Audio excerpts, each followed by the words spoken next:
Hi everyone, my name is Effie, and this is my first video. Um, I think one of the first things I would want to know if I was watching someone is um, why are you doing it and who are you? I am doing this because I love real estate very, very much, and I intend to work really hard and do really well in real estate. And this is one way of chronicling it and sharing it, and also meeting up with old friends and new ones. And I'm not an expert in any way. Everything is coming from my own life experience. So yeah, that's why. And the who am I? Well, you already know. My name is Effie. I was born in a very small village in Greece. It was truly dirt poor, what we would say third world conditions. It had no running water, it had no electricity, and no indoor plumbing. And when I left, I was 5, and I didn't return until I was 17 when my dad tried to marry me off. And at that time, it still had no indoor plumbing.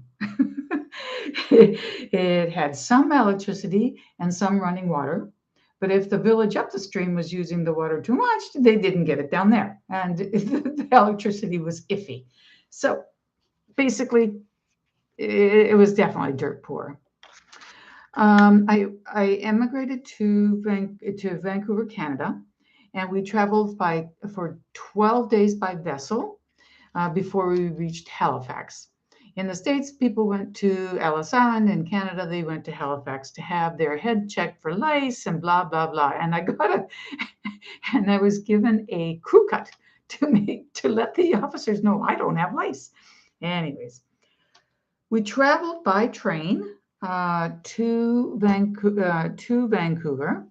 And because it was winter, I was really taken aback because I had heard good things about Canada, but all I saw was white everywhere because it was winter and it was covered in snow, and black because near the actual trains, everything was black. So I kept saying, what godforsaken country are we going to? They have no colors. I was like, this is horrible. I don't want to live like this. And it did take us a while before we got to Vancouver. But as we got to Vancouver, the white was changed with green because the nickname for Vancouver is Raincouver. They do get snow. We do get snow, but not as much as the rest of Canada.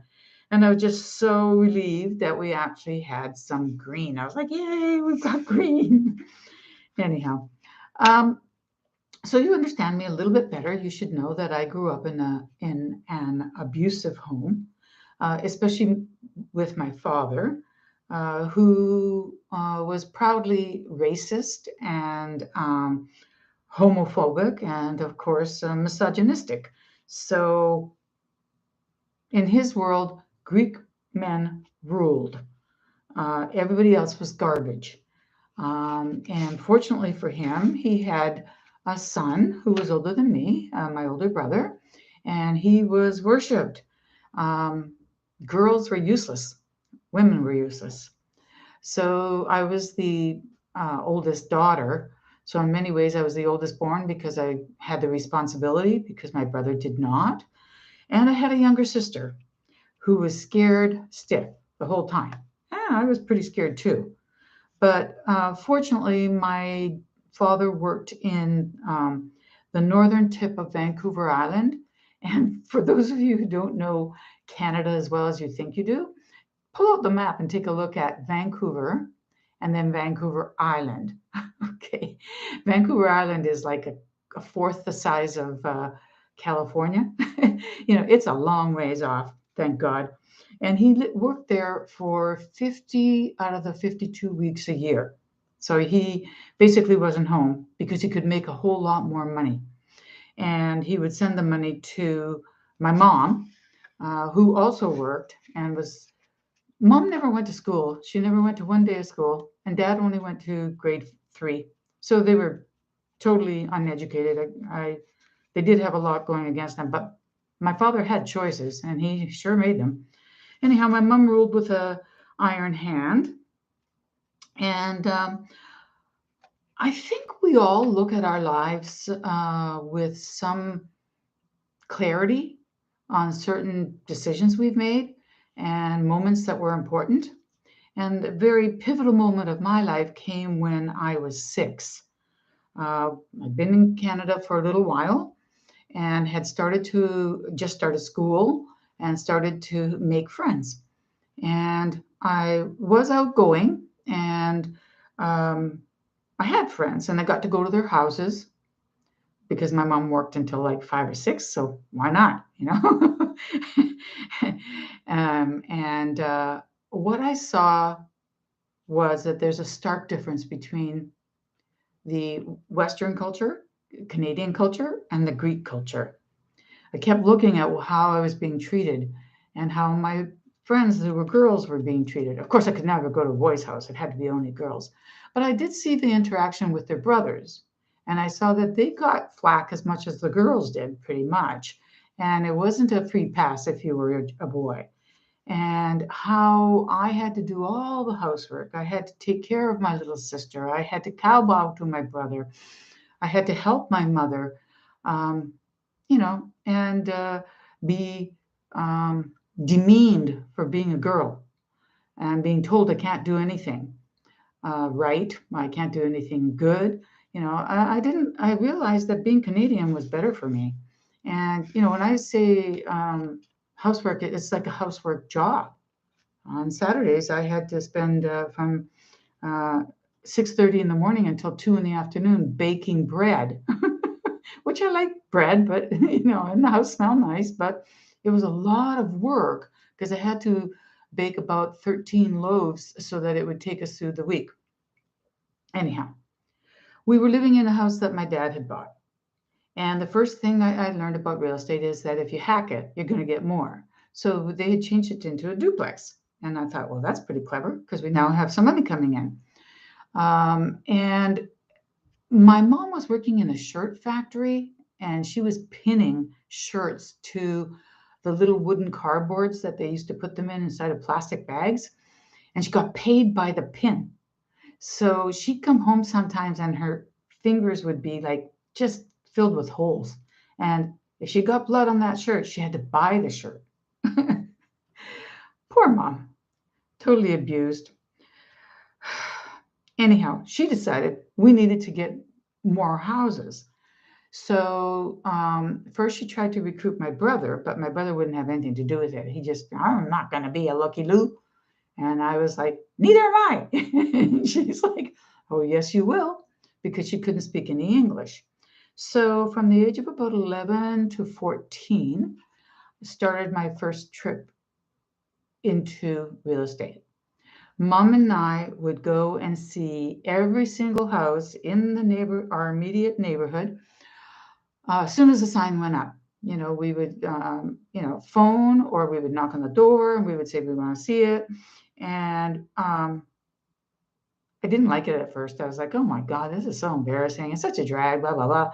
But then as Mom and I started talking about the houses, I started to really fall in love with the houses. They were different, they were interesting.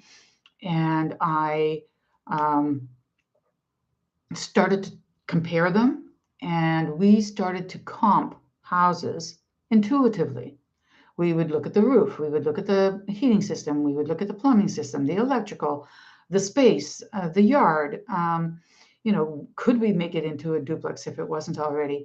We would try to find out whether they had to sell, or what's the story with that. So we became intuitive after a while. We knew exactly if a property was worth its price or not.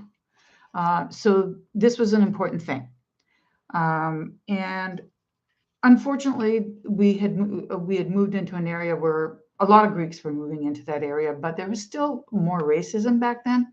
So when my mom and I were speaking Greek, the realtor and the owners really got upset. They didn't like it. So we realized we have to stop that because my mom couldn't speak any English at all. So she's like, okay, you know what we have to do. Let's just ask all the questions and then we'll go away and we'll talk about it, blah, blah, blah, blah, blah. And we came back at one point. We decided, okay, this is the house we're going to make an offer on. And I said, Mom, it's not going to work if you even say one word in English, in Greek. You can't speak. I'm going to have to do it on my own. And she says, yep, you got it. However, the price is, she wanted not to pay more than $21,500. I think it had listed for $22,000, if I remember. But she was like, $21,500 is our bottom price. I'm like, yep, okay. So I went in and I said we liked the house and I negotiated. And I remember there was another pivotal moment because I really remember exactly where we were. And it was Mrs. Smith's house and the realtor. So there they were, both waspy ladies, tall, white hair, very Western. And there I was with my braids. I had pigtails. I always had to wear pigtails, long hair. And I was, 13. And I said, look, we love your house. We want to buy it, but it's overpriced. And they both were like, oh, my God, who do you think you are telling us this? And I was like, I just looked at the realtor with a sharp look in my eye. And I said, I'm sorry, but this is not your house. I need to speak with Mrs. Smith. And I spoke the rest of the time directly to Mrs. Smith. And I said, Mrs. Smith, we really like your house, but unfortunately, it is overpriced. We need to buy this house for $21,000, and we'd be very happy to take really good care of it for you and love your house, but we can't do anything more than that. And she goes, how would you know it's overpriced? I said, I would know because I've been in every single house within the 4 or 5 blocks around here. And let me tell you, and I had written the addresses down, so I looked at the addresses. I said, this address is listed for this much, but it has 2 more rooms. And this one is listed for less than yours. And it's almost the same, but it's 3 blocks away. And we want to be very close. This one, and I went on, and she just kind of looked at me. And I said, and we can't afford it. We can only do 21 because that's all it's worth. And I remember she put her hands on her hips and she just looked at me and she stared at me for quite a little while. And then she goes, oh, just give it to them. And I was like, yes, so the realtor is like, okay. And I said, we have to shake on it. So I shook hands with her and with the realtor who was like, let go my hand, you little brat. And my mom was just standing there and I said, okay, we'll be back tomorrow with the money. And it was like, come on, Mom, let's go. And Mom was like, what happened? She's, and I was like, don't say anything till we're off the property. So we were running, basically trying not to run off the property. When we got off the property, I said, we got it. And she said, good. How much? And I said, well, I got it for $21,000. And she said, $21,000? And I said, yep. And she goes, oh, Effie moo, which is an effeminate way of saying good job, F. It was one of the first times my mom really, just congratulated me. So I thought, great. Next day we were back, basically with the money because we kept it under the mattress of all places.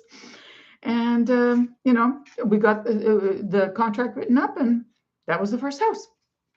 And we went on after that and we bought 2 more houses.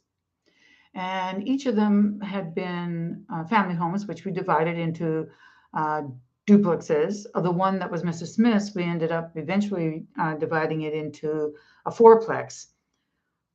My dad was unhappy that this was happening because he's the man. And how dare she take Effie instead of Peter? My brother.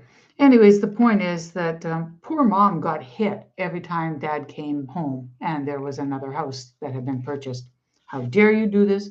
He seemed to think that, we should be able to hold the horses, send telegrams to his place of work, get his permission, which of course we would never get.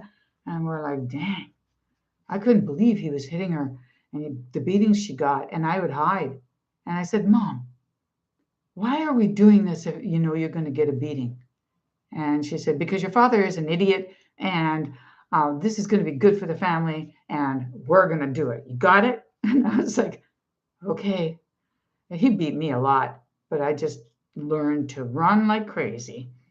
Anyhow, I think that's long enough for now. We can move on from there. We're basically going to just cover what I've learned through the real estate that I have purchased, and where I am now and where I intend to go. So I hope it wasn't too boring for you guys, but take care and hope to see you next time. Bye.